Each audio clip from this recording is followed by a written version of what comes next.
আসসালামু আলাইকুম। শুভকামনা রইল বাংলাদেশের জন্য।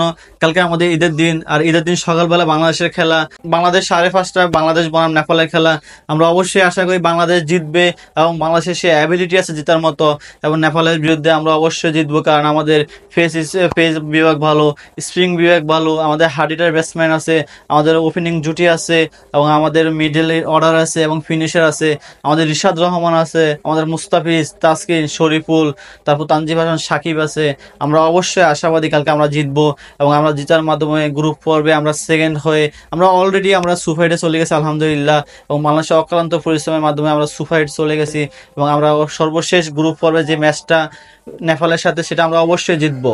আমরা গ্রুপ পর্বের সর্বশেষ নেপালের সাথে যে ম্যাচটা হবে কালকে ঈদের দিন, এবং বাংলাদেশের মধ্যে একটা ঈদ আমেজ তৈরি হবে, একটা ঈদের আনন্দ তৈরি হবে, এবং বাংলাদেশ সকালবেলা যেমন ভোরবেলায় খেলাটা শুরু হবে, এবং বাংলাদেশের খেলা জয়লাভ করে বাংলাদেশের মানুষের ভিতরে আনন্দটা ডাবল করে দিবে।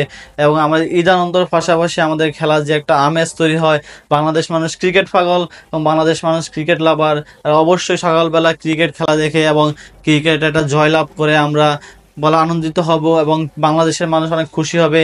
এবং গ্রুপ পর্বের ভিতরে আমরা যেহেতু আমরা সুপার 8 নিশ্চিত করে ফেলছি, গ্রুপ পর্বে ডিতে থেকে দক্ষিণ আফ্রিকার বাংলাদেশ গ্রুপ পর্ব থেকে সুপার 8 নিশ্চিত করে ফেলছে। আমরা সুপার 8-এর খেলাগুলি আসল, কিন্তু আমরা নেপালের সাথে জিততে চাই, কারণ নেপাল বোর্ড বা নেপাল অধিনায়ক অলরেডি তারা বলে ফেলছে বাংলাদেশ তারা পাত্তাই দেয় না, বাংলাদেশ তারা ঘনায় ধরে না, তারা বাংলাদেশের সাথে অবশ্যই জিতবে। তাই আমরা বাংলাদেশ এর প্রতিবাদ করব, যেমন প্রতিবাদ করেছে সাকিব আল হাসান।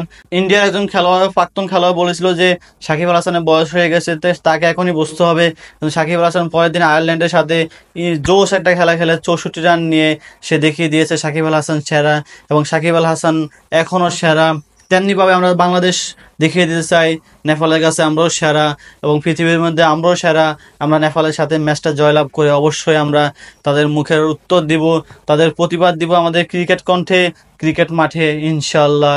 এবং নেপালও কম শক্তিশালী দল না, তাদের ভিতরে অনেক লেগ স্পিনার আছে, তাদের মূল শক্তি হলো লেগ স্পিনার। সেদিন তারা সাউথ আফ্রিকায় করুণভাবে একটা ম্যাচ ডসিয়ে ফেলে, এবং সেখানে সাউথ আফ্রিকা এক রানে জয়লাভ করলো, তারা তাদেরকে 111 রানে অল উইকেট করে দেয়।